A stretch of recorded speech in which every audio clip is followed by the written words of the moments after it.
And joining us, Eduardo Bolsonaro, a Brazilian congressman re-elected in October.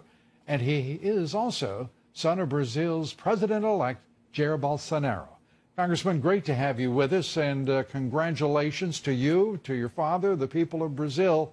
It's been a tough 4 years for your country, a proud and prosperous country that has now faced almost every kind of political corruption and economic deterioration.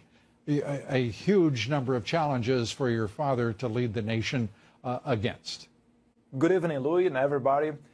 Thanks about the space. Yeah, we have a real challenge ahead, but someone have to do that. We have to clean it up, a lot of mess and a lot of corrupt.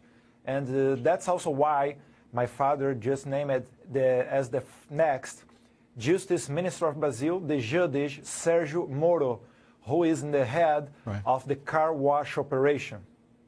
And this is at a time when overwhelmingly your father is being called the Trump of Brazil. He is looking at reducing taxes. He's focusing on moving government to serve the people, and strengthening the military.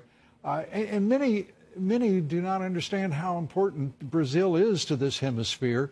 Over 200 million people, a once strong and prosperous economy that's deteriorated. These challenges, what will be your father's first steps upon taking office as president of Brazil? We are going to have as economy ministry Mr. Paulo Guedes, who is graduated in the Chicago University. He's going to do a lot of privatization and also pension reform, tax reform, but the details, it will be his team who is going to tell for the investors.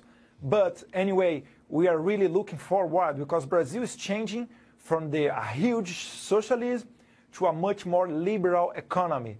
So what I came to do here in the U.S., it's also the first step to rescue our credibility and to send a message, a clear message that we are not going to be a socialist country anymore. And we are really excited to be really close of U.S.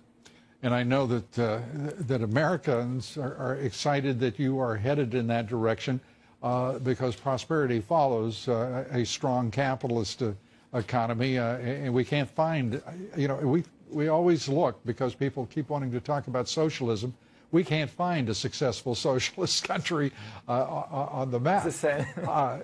And do you expect to have a strong, it seems that your father and President Trump have a natural affinity in the way they think, in the importance of the challenges they face, and the necessity to turn the direction of a country.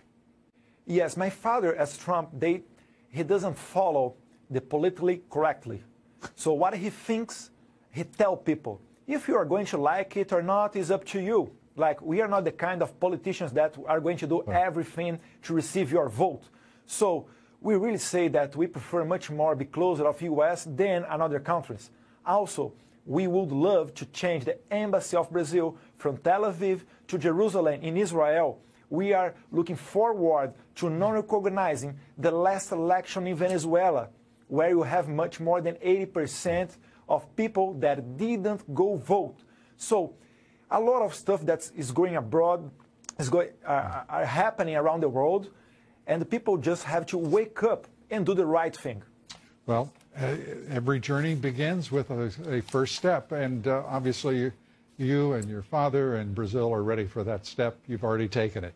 Eduardo Bolsonaro, we enjoyed talking with you. We wish you the very best of luck. Take care.